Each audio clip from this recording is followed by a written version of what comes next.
काम के लिए जब दिल करता है तो मेरे पे और सायरा अफजल तारड़ साहिबा पे दहशतगर्दी एक्ट के तहत हाफिजाबाद में पर्चा दर्ज किया गया है। कल जो तकरीर हुई हमने उसकी ना सिर्फ मजम्मत की, मैंने अपनी तकरीर में कहा कि मैंने कल के दिन का आगाज़ अहमद चट्टा साहब को फ़ोन करने से किया।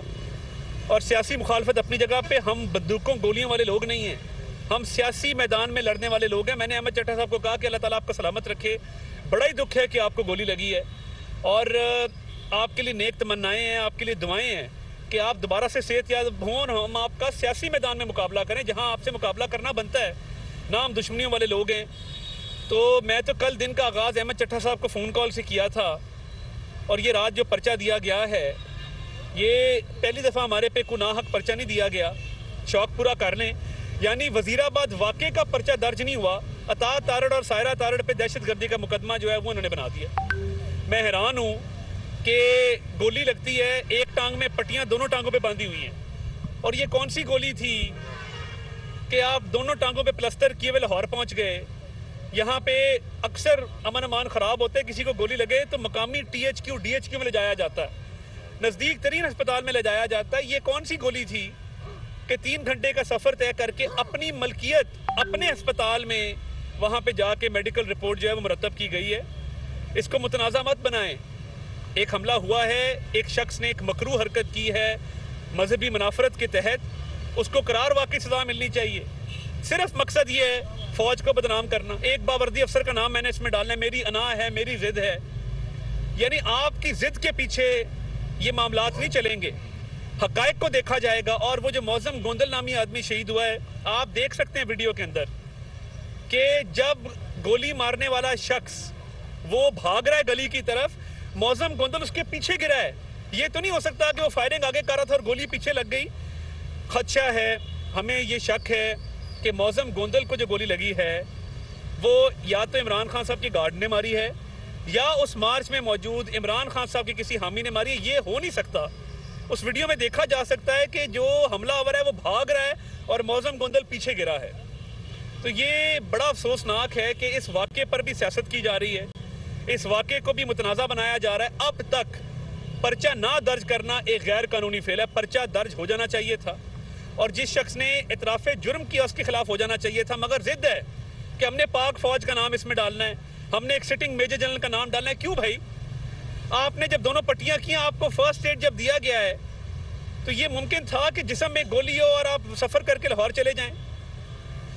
जो भारत में जश्न मनाया गया और मेजर गौरव आर्या ने ट्वीट किया है कि इस लॉन्ग मार्च को सपोर्ट करें, $10 भी हो तो वो इनको अतिया करें, जितना ये लॉन्ग मार्च चलेगा उतना हमारा फ़ायदा है। आपको शोहदा का ख्याल नहीं आया, आपको सरहदों के मुहाफ़िज़ का ख्याल नहीं आया जो दिन रात ड्यूटियाँ देते हैं, इस मुल्क की हिफाजत करते हैं ताकि हम चैन की नींद सो सकें। आप ISI को बदनाम कर रहे हैं, आप फ़ौज को बदनाम कर रहे हैं, जो आपके दिल में आता है आप बोलते हैं। ये एक वाक़या हुआ, अफसोसनाक है, मजम्मत करते हैं।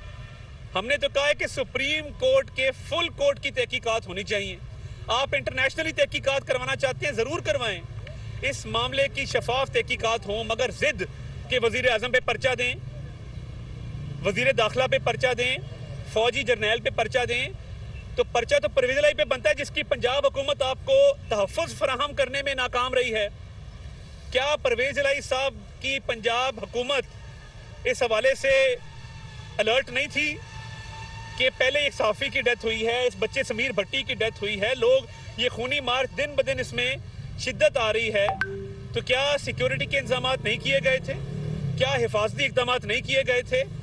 आपको चाहिए कि इतनी सी भी आपके अंदर अगर रत्ती बराबर भी इंसाफ की जुस्तजू है तो आप परवेज़ इलाही के खिलाफ पर्चा कराएं, जो इस सारे का जिम्मेदार है। आपको नज़र आती है तो फ़ौज नज़र आती है, आपको नज़र आती है तो ISI नज़र आती है, क्योंकि आप गुस्से से भरे हुए हैं, आप इंतकाम लेना चाहते हैं और आपका दुखड़ा ये है कि आप इक़्तिदार से निकलने के बाद अपने हवास खो बैठे हैं और इंतकाम में अंधे हो चुके हैं।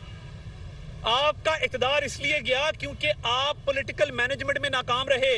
आपने जहांगीर तरीन पे पर्चे कराए, अलीम खान पे पर्चे कराए, उन लोगों पे जो आपकी पॉलिटिकल मैनेजमेंट किया करते थे। अब आप अपने MNA को नहीं संभाल सके, इसमें किसी और का क्या दोष है? और एब्सोल्युटली नॉट, मियां नवाज शरीफ ने कहा था जब उन्होंने 6 एटमी धमाके किए थे, आपका एब्सोल्युटली नॉट, कोई एब्सोल्युटली नॉट नहीं है।